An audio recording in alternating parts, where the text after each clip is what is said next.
ಕಳುಹಿಸಲಾಗಿದೆ. ರೈತರಿಗೆ ಹೆಚ್ಚಿನ ಅನುಕೂಲ ಕಲ್ಪಿಸುವ ಸಲುವಾಗಿಯೇ 5 ಗ್ಯಾರಂಟಿ ಯೋಜನೆಗಳನ್ನು ಜಾರಿಗೆ ತಂದಿದ್ದು ರೈತರಿಗೂ ಕೂಡ ಅನುಕೂಲವಾಗಿದೆ ಎಂದು ಕೃಷಿ ಸಚಿವ ಎನ್ ಚಲುವನಾರಾಯಣಸ್ವಾಮಿ ತಿಳಿಸಿದ್ದಾರೆ. ಸಹಾಯ ಕೊಡಬೇಕು ಅನ್ನೋ ತೀರ್ಮಾನವನ್ನ ನಾವು ನಮ್ಮ ಇಲಾಖೆ ಅಧಿಕಾರಿಗಳು ಮುಖ್ಯಮಂತ್ರಿಗಳು ಎಲ್ಲರೂ ಡಿಸ್ಕಸ್ ಮಾಡಿ ಇವತ್ತು 3 ಲಕ್ಷ ಶಾಂಪಲ್ನ ಇಲ್ಲಿವರೆಗೆ ಮಣ್ಣಿನ ಟೆಸ್ಟ್ ಮಾಡ್ತಿದ್ವು ಎಲ್ಲ ಜಿಲ್ಲೆಗಳಿಂದ ರಾಜ್ಯದಲ್ಲಿ. ಈ ಬಾರಿ 5 ಲಕ್ಷ ಶಾಂಪಲ್ ಕೃಷಿ ಭಾಗ್ಯ ಕಂಟಿನ್ಯೂ ಆಗುತ್ತೆ. ಸೊ ಈ ವರ್ಷನೂ ಒಂದು ಒಳ್ಳೆ ಸಾವಯವ ಮೇಳವನ್ನ, ಅಂತಾರಾಷ್ಟ್ರೀಯ ಸಿರಿಧಾನ್ಯ ಮೇಳವನ್ನ ಮಾಡ್ತೀವಿ. ಸೊ ಈ ರೀತಿ ನಗರದ ಜಿಲ್ಲಾ ಪಂಚಾಯತ್ ಸಭಾಂಗಣದಲ್ಲಿ ನಡೆದ ಕೃಷಿ ಇಲಾಖೆಗೆ ಸಂಬಂಧಿಸಿದ ಸಭೆ ವೇಳೆ ಮಾಧ್ಯಮದೊಂದಿಗೆ ಮಾತನಾಡಿ, ರಾಜ್ಯದಲ್ಲಿ ಮುಂಗಾರು ಹಂಗಾಮಿನಲ್ಲಿ ಈವರೆಗೆ 82.48 ಲಕ್ಷ ಹೆಕ್ಟೇರ್ ವಿಸ್ತೀರ್ಣಕ್ಕೆ 50.91 ಲಕ್ಷ ಹೆಕ್ಟೇರ್ ವಿಸ್ತೀರ್ಣದಲ್ಲಿ ಬಿತ್ತನೆ ಪೂರ್ಣಗೊಂಡಿದೆ. 5.52 ಲಕ್ಷ ಕ್ವಿಂಟಲ್ ಬಿತ್ತನೆ ಬೀಜದ ಬೇಡಿಕೆಗೆ 9.1 ಲಕ್ಷ ಕ್ವಿಂಟಲ್ ಬಿತ್ತನೆ ಬೀಜ ಪೂರೈಕೆಗೆ ವ್ಯವಸ್ಥೆ ಮಾಡಲಾಗಿದೆ. ಈವರೆಗೆ 3,17,814 ಕ್ವಿಂಟಲ್ ಬಿತ್ತನೆ ಬೀಜ ವಿತರಿಸಲಾಗಿದ್ದು, ಇನ್ನು 7,80,034 ಕ್ವಿಂಟಲ್ ಬಿತ್ತನೆ ಬೀಜವನ್ನು ರೈತ ಸಂಪರ್ಕ ಕೇಂದ್ರಗಳಲ್ಲಿ ದಾಸ್ತಾನು ಮಾಡಲಾಗಿದೆ ಎಂದು ಮಾಹಿತಿ ನೀಡಿದರು. 2023-24ನೇ ಸಾಲಿನಲ್ಲಿ ಕರ್ನಾಟಕ ರೈತ ಸುರಕ್ಷಾ ಪ್ರಧಾನಮಂತ್ರಿ ಫಸಲ್ ಬಿಮಾ ಯೋಜನೆಯಲ್ಲಿ 16.18 ಲಕ್ಷ ಫಲಾನುಭವಿಗಳಿಗೆ 1,814.31 ಕೋಟಿ ಲಕ್ಷ ರು ವೇಳೆ ವಿಮೆ ಪರಿಹಾರ ವಿತರಿಸಲಾಗಿದೆ. ಇದರ ಜೊತೆ ಸರ್ಕಾರದ ಯಾವುದೇ ಗ್ಯಾರಂಟಿಗಳನ್ನು ನಿಲ್ಲಿಸಿಲ್ಲ. ಜನ ಆತಂಕ ಪಡುವ ಅಗತ್ಯ ಇಲ್ಲ.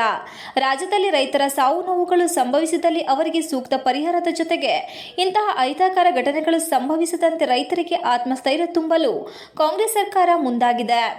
ರಾಜ್ಯದಲ್ಲಿ ಈ ಬಾರಿ 60% ಉತ್ತಮ ಮುಂಗಾರು ಮಳೆಯಾಗಿದ್ದು, ರೈತರಿಗೆ ಯಾವುದೇ ಕೊರತೆ ಆಗದಂತೆ ಬಿತ್ತನೆಗೆ ಅಗತ್ಯ ಇರುವ ಬಿತ್ತನೆ ಬೀಜ, ರಸಗೊಬ್ಬರ ಹಾಗೂ ಔಷಧಿಗಳನ್ನು ವಿತರಿಸಲಾಗಿದೆ.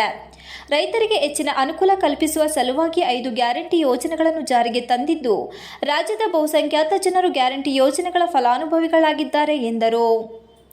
ಎನ್ಡಿಆರ್ಎಫ್ ಮಾರ್ಗದರ್ಶನದ ಅನುಸಾರವಾಗಿ ಕೇಂದ್ರದ ಸಹಕಾರ ಪಡೆದು 3,454 ಕೋಟಿ ಬರ ಪರಿಹಾರ ಹಣವನ್ನು ವಿತರಿಸಲಾಗಿದೆ. ಜೊತೆಗೆ ಕಳೆದ 15 ವರ್ಷ ಇಲಾಖೆಯಲ್ಲಿ ಆಗದೇ ಇರುವ 850ಕ್ಕೂ ಹೆಚ್ಚು ಅಧಿಕಾರಿಗಳ ಮುಬ್ಬಡ್ತಿ ಹಾಗೂ ಕೃಷಿ ಇಲಾಖೆಯ 960 ಹುದ್ದೆಗಳನ್ನು ಭರ್ತಿ ಮಾಡಲು ಆರ್ಥಿಕ ಇಲಾಖೆ ಮಂಜೂರಾತಿ ನೀಡಿದ್ದು, ಇದನ್ನು ನೇಮಕಾತಿಗಾಗಿ ಕೆಪಿಎಸ್ಸಿಗೆ ಕಳುಹಿಸಿಕೊಡಲಾಗಿದೆ.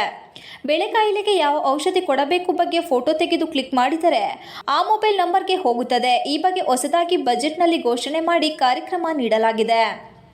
ಮುಂಗಾರು 31 ಜಿಲ್ಲೆಯಲ್ಲಿ 2 ಜಿಲ್ಲೆಗಳಲ್ಲಿ ಸ್ವಲ್ಪ ಮಟ್ಟಿಗೆ ಬೆಳೆ ಕಡಿಮೆ ಆಗಿರಬಹುದು. ಆದರೆ ಬಿತ್ತನೆ ಚೆನ್ನಾಗಿಯೇ ಆಗಿದೆ. ಮುಂಗಾರು ಮಾತ್ರ ನಮ್ಮ ನಿರೀಕ್ಷೆಯಂತೆ ಆಗುತ್ತಿದ್ದು 63% ರೀಚ್ ಆಗಿದ್ದೇವೆ. ಇಲಾಖೆಯು ಜವಾಬ್ದಾರಿಯನ್ನು ಪರಿಪೂರ್ಣವಾಗಿ ತೆಗೆದುಕೊಳ್ಳಬೇಕು. ಸಕಾಲದಲ್ಲಿ ಒಂದು ದೂರು ಬಾರದಂತೆ ನೋಡಿಕೊಳ್ಳಬೇಕು ಎಂದು ಸೂಚಿಸಿದರು. ಜುಲೈ ಕೊನೆ ಮಳೆ ಆಗಬೇಕು. ನಮ್ಮ ಸರ್ಕಾರವು ಹಲವಾರು ಯೋಜನೆ ನೀಡಿದ್ದು, ಬರಗಾಲದ ಪರಿಹಾರ ನೀಡಲಾಗಿರುವುದು ಎನ್ಡಿಆರ್ಎಫ್ನಲ್ಲಿ ಮನವಿ ಹೋದ ಮೇಲೆ ಕನಿಷ್ಠ ಸಹಕಾರವನ್ನು ಕೇಂದ್ರ ಸರ್ಕಾರ ಕೊಡಲಿಲ್ಲ. ಸುಪ್ರೀಂ ಕೋರ್ಟ್ ನಿರ್ದೇಶನದ ಮೇಲೆ 3,454 ಕೋಟಿಗಳನ್ನು ಬಿಡುಗಡೆ ಮಾಡಿದೆ ಎಂದು ಬೇಸರ ವ್ಯಕ್ತಪಡಿಸಿದರು. ಕೃಷಿ ಯೂನಿವರ್ಸಿಟಿಯನ್ನು ಉಪಯೋಗಿಸಿಕೊಂಡು ರೈತರಿಗೆ ಮಾರ್ಗದರ್ಶನ ಕೊಡುವಂತಾಗಬೇಕು.